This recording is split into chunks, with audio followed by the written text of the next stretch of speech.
शाट्यायनीय उपनिषद शांति पाठ ओम रूप में जिसे अभिव्यक्त किया जाता है वह परब्रह्म स्वयं में सब प्रकार से पूर्ण है और यह सृष्टि भी स्वयं में पूर्ण है।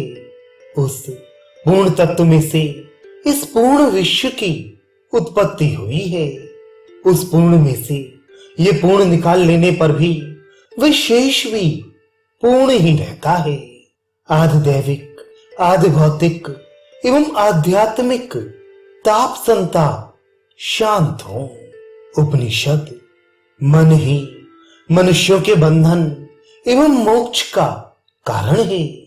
विषय आदि भोगों में आसक्त मन बंधन का और विषय वासनाओं से पराडमुख मन मोक्ष का कारण है।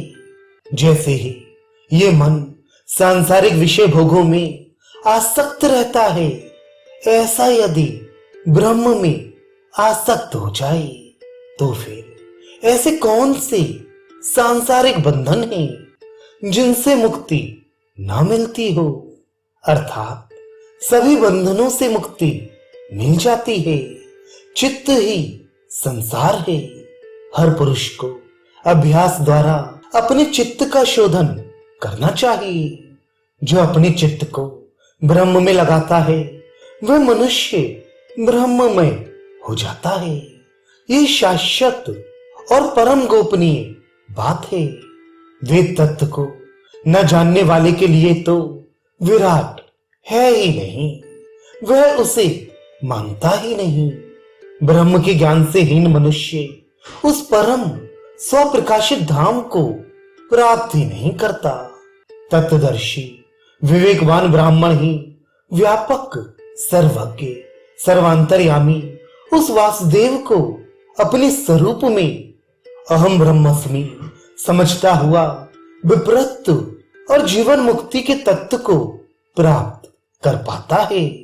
वेद में निष्णात तथा सभी तरह की इच्छाओं कामनाओं से रहित होकर जो पुरुष सनकादिक की भांति उस परम ब्रह्म सत्य सनातन के स्वरूप को समझते हैं, वे सभी ब्रह्म के रूप वाले ही हो जाते हैं।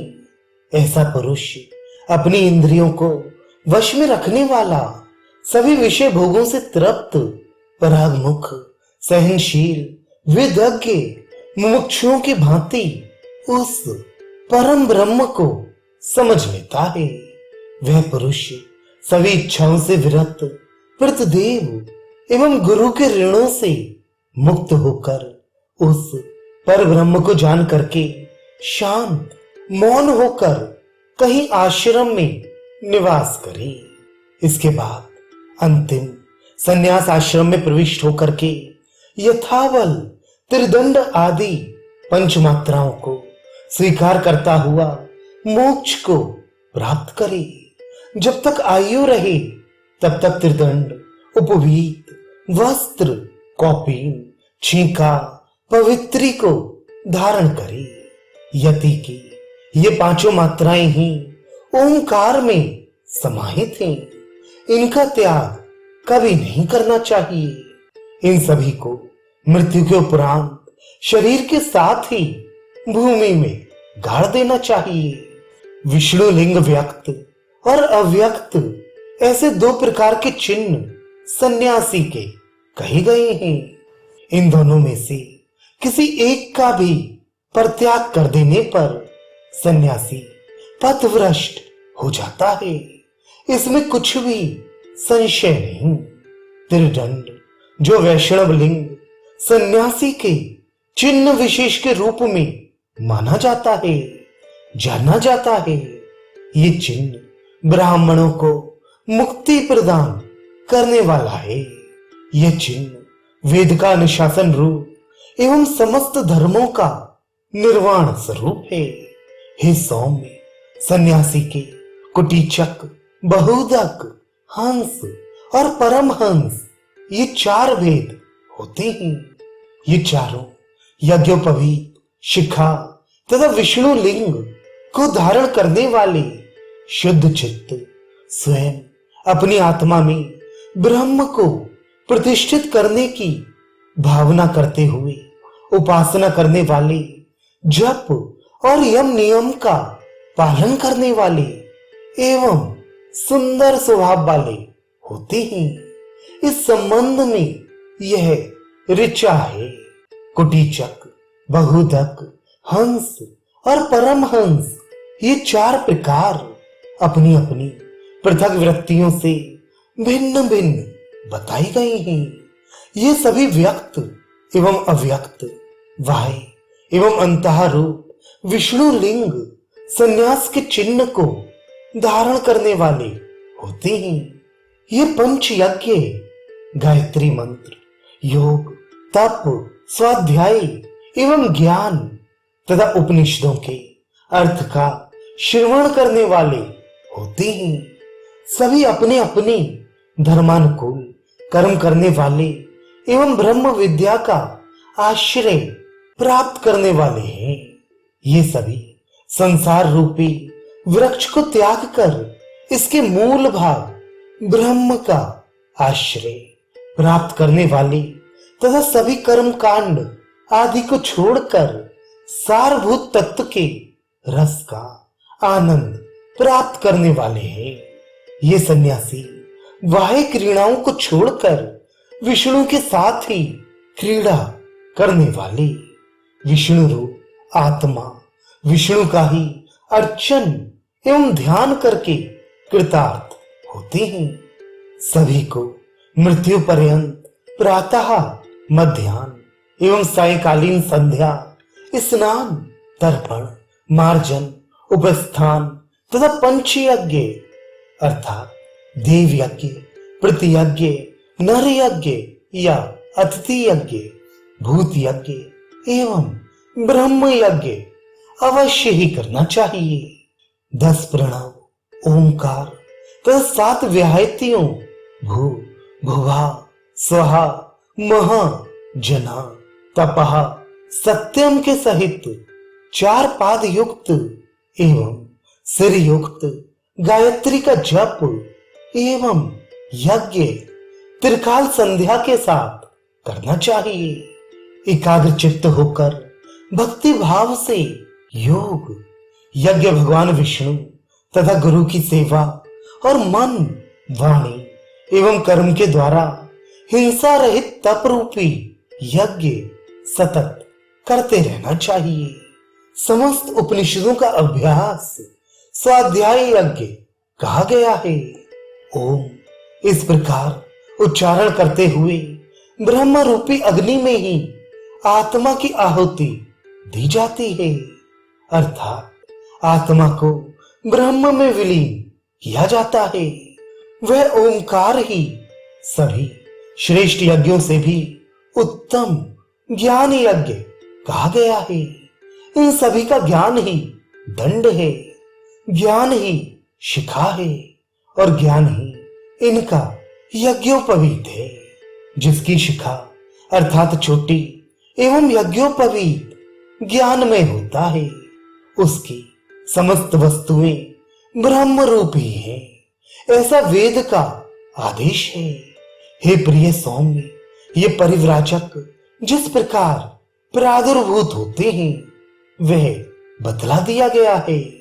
ये सन्यासी काम, क्रोध, लोभ, मोह, दंभ, घमंड, दूसरों के गुणों में दोष निकालना, ममता, अहंकार आदि को पार करके मान, अपमान, निंदा, प्रशंसा को देखकर वृक्षवत अविचल रहते हैं।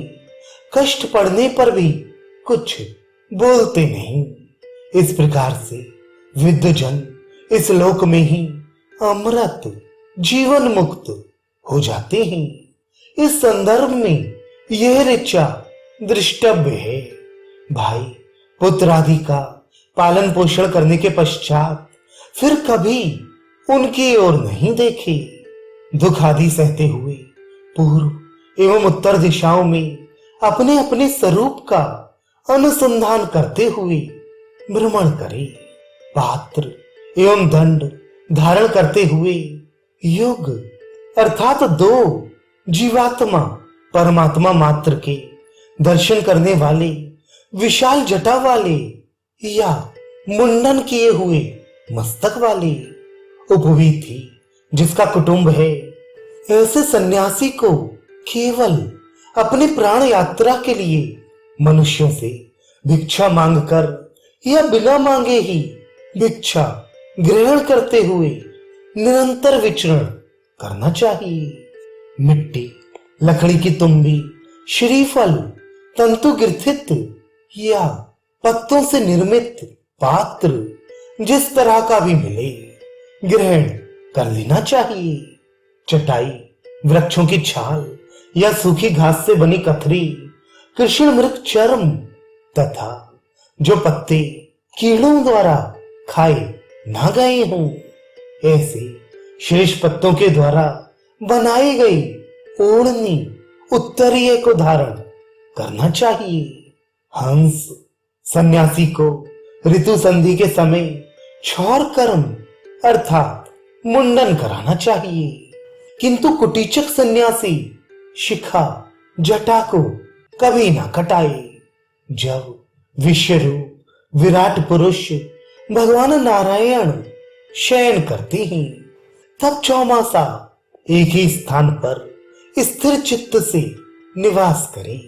इस प्रकार अन्य श्रवण, ध्यान एवं समाधि आदि की अवस्थाओं को प्राप्त करने का इच्छुक सन्यासी स्वकर्म करते हुए एक स्थान पर ही निवास हेतु रह जाए अथवा उसे अन्यत्र आश्रय प्राप्त कर लेना चाहिए। अपना निवास किसी देवालय में, वृक्ष के मूल के समीप में अथवा गुफा में कर लेना चाहिए तथा वहां निसंग एवं सर्वथा जन संसर्ग से दूर रहकर बिना काष्ठ की अग्नि के समान शांत चित्त होकर रहे, किसी को भी देखकर क्षुभित ना हो, सभी में आत्म बुद्धि कर लेनी चाहिए। यदि पुरुष अपनी आत्मा को ब्रह्म रूप में जान ले तो फिर वह क्या चाहता हुआ किस इच्छा से शरीर का पोषण अथवा शोषण करे अर्थात उसे नहीं करना चाहिए। धैर्यवान ब्राह्मण उस अविनाशी पर ब्रह्म को पहचान कर उसी ब्रह्म में बुद्धि को स्थिर करे। अधिकाधिक शब्द आडंबर में नहीं पढ़ना चाहिए क्योंकि यह सब वाणी का दुरुपयोग है। वैराग्य युक्त होकर ही स्थिर रहने की इच्छा करनी चाहिए। ब्रह्म के अतिरिक्त और कुछ नहीं है, ऐसा दृढ़ निश्चय कर ब्रह्म को पहचान एवं वैराग्य को भली भांति समझकर आत्माराम होकर सर्वत्र आत्मदर्शन करे। जब हृदय में रहने वाली समस्त कामनाएं शांत हो जाती हैं तब यह मरण धर्मा होता हुआ भी मृत्युहीन होकर ब्रह्मानंद का रसास्वादन करता है। हे प्रिय सौम्य, जो अपने इस नैष्ठिक सन्यासियों के धर्म को छोड़ देता है वह पुरुषत्व नाशक, ब्रह्मघाती, गर्भघाती तथा महापातकी के सदृश होता है। जो सन्यासी इस वैष्णवी निष्ठा को त्याग देता है वह चोर होता है, गुरु पत्नी गामी, मित्रद्रोही एवं कृतघ्न हो जाता है तथा समस्त लोकों से भ्रष्ट होकर अधोगत को प्राप्त होता है। इस संदर्भ में ये ऋचाएं हैं: चोर, शराबी, गुरु पत्नी गामी एवं मित्रद्रोही ये प्रायश्चित से शुद्ध हो जाते हैं, किंतु व्यक्त एवं अव्यक्त स्वरूप विष्णु लिंग अनुशासन सूत्रों को छोड़ने पर सन्यासी किसी भी तरह से पवित्र नहीं हो सकता। अंतः तथा बाह्य विष्णु लिंगों को छोड़कर जो सन्यासी अपने आश्रम में ही निवास करता है अथवा आश्रम का त्याग कर देता है वह प्रतिपल विपत्तियों से घिरा रहता है। ऐसे व्यक्तियों की सदगत अनंत काल तक भी देखने में नहीं आती।